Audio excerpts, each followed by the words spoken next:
L'église est bondée et l'air y est presque irrespirable. En montant en chair, le prêtre n'aborde pas immédiatement le sujet.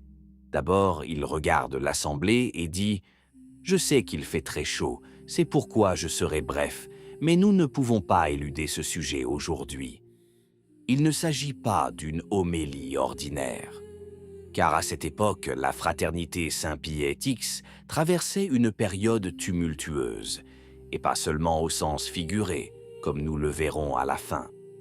Quelques jours auparavant, le jour de la fête du précieux sang, 4 nouveaux évêques avaient été consacrés sans l'autorisation du pape. Rome avait déclaré cet acte schismatique et avait excommunié les 6 évêques impliqués.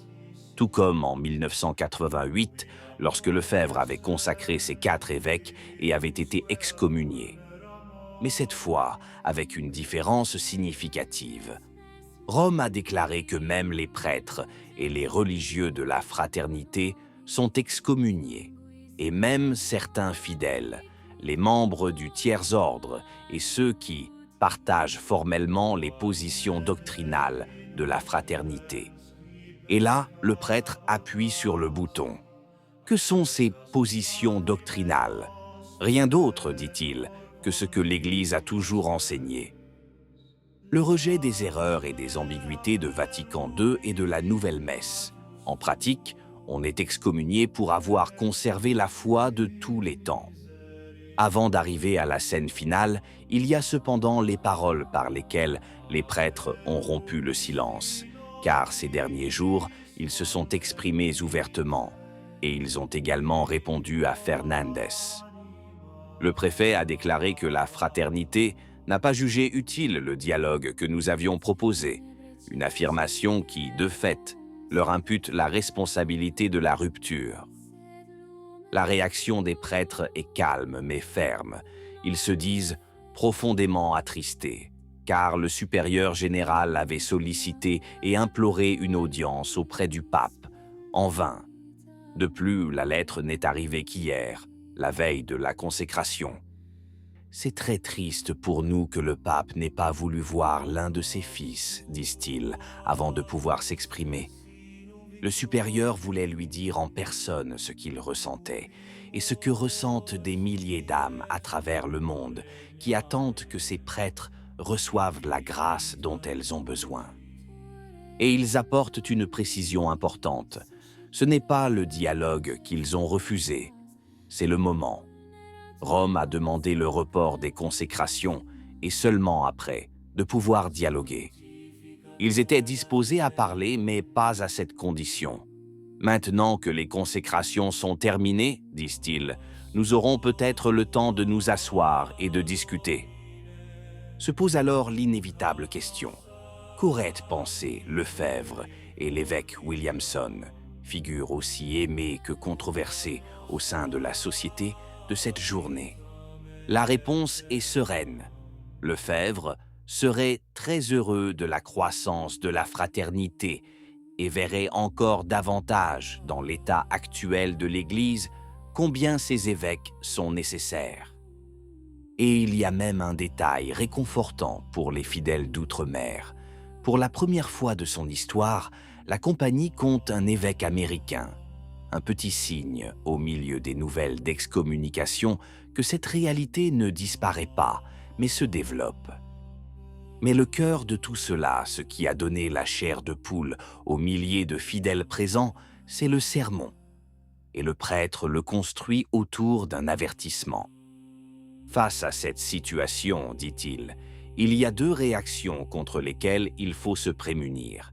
La première est la peur. La seconde est l'amertume, qui détruirait la charité, essentielle pour un disciple du Christ. 2 tentations opposées, également dangereuses. Commençons par le premier point, la peur. Ce n'est pas rien, dit-il, d'entendre les plus hautes autorités de l'Église nous dire que nous ne sommes plus catholiques, que nous sommes hors de l'Église, que nous sommes schismatiques.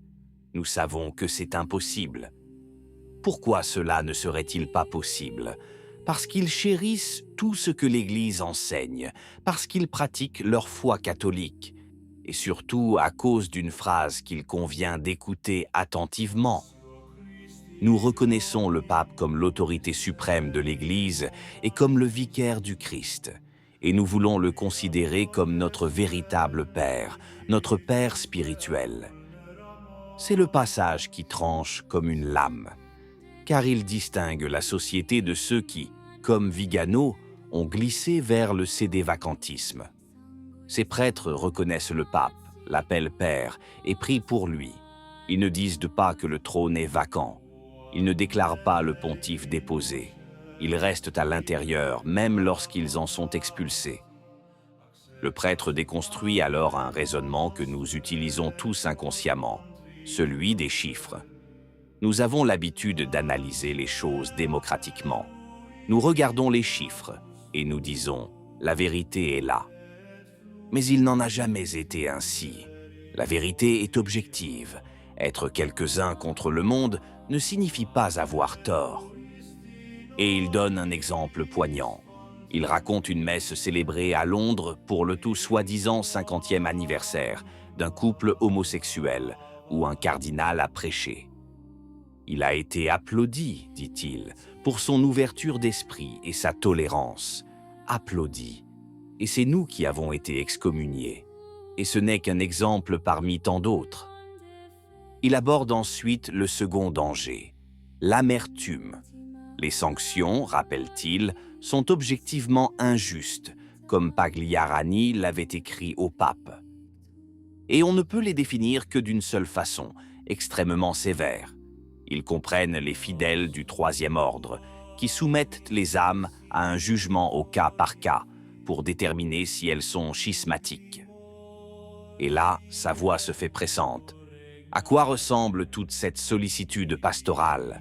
À quoi ressemble ce bon berger? À quoi ressemble ce Christ? 3 questions directes qui planent dans l'air. Les prêtres invités à se réconcilier doivent renoncer à tout en échange. Abandonnez ce qui vous a conduit au sacerdoce, dit-il.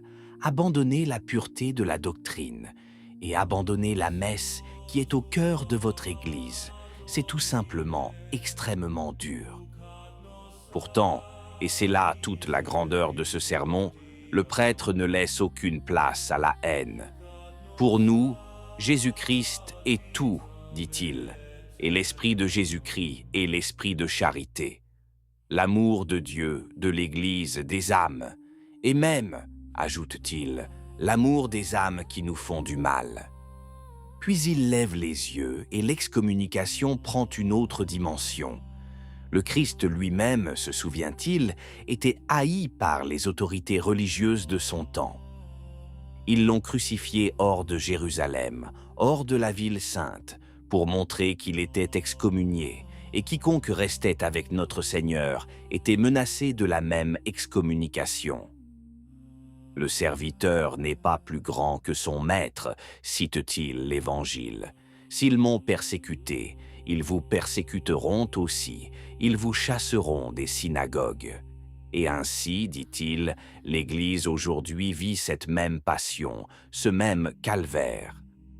Et puis survient la scène, celle que nul n'oubliera.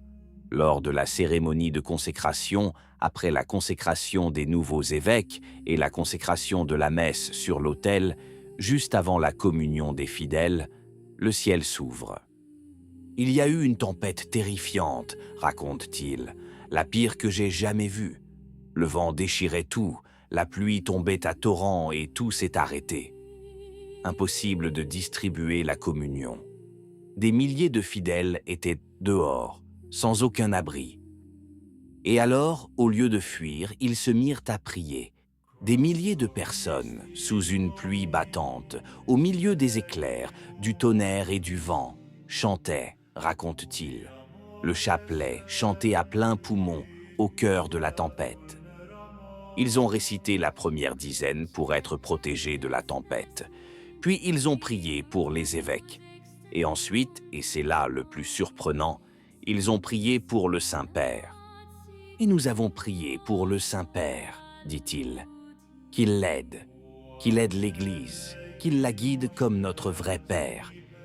et entre chaque dizaine, un seul chant, répété contre le vent. Christus vinci. Le Christ triomphe. Des milliers de personnes chantaient de tout leur cœur, dit-il, un acte de foi. Le Christ triomphe. Puis, lentement, la tempête s'est apaisée, et la messe a continué dans la paix et la joie. Que penser de cela? Soyons francs. L'excommunication est une affaire grave et réelle, et Rome a ses raisons en matière de discipline et d'unité de l'Église. Il ne nous appartient pas de proclamer la victoire d'un camp, ni de porter un jugement sur l'autre. La question canonique sera tranchée par l'histoire et l'autorité légitime. Mais il est difficile de rester indifférent face à ces milliers de fidèles qui, dans la tempête, au lieu de maudire ceux qui les ont frappés, prient pour le pape et implorent Dieu de l'aider. Ces schismatiques qui prient pour le pontife, il y a là un paradoxe qui en dit plus long que 1000 communiqués de presse. C'est peut-être là, précisément, le signe qu'il nous faut comprendre, qu'au sein même de l'Église d'aujourd'hui, au milieu de la tempête, certains continuent de chanter « Christ triomphe » sous la pluie. Que Dieu accorde paix et clarté à tous et que cette blessure, un jour, guérisse. Qu'en pensez-vous? Si la vidéo vous a plu, laissez un commentaire. Amen. Que Dieu vous bénisse.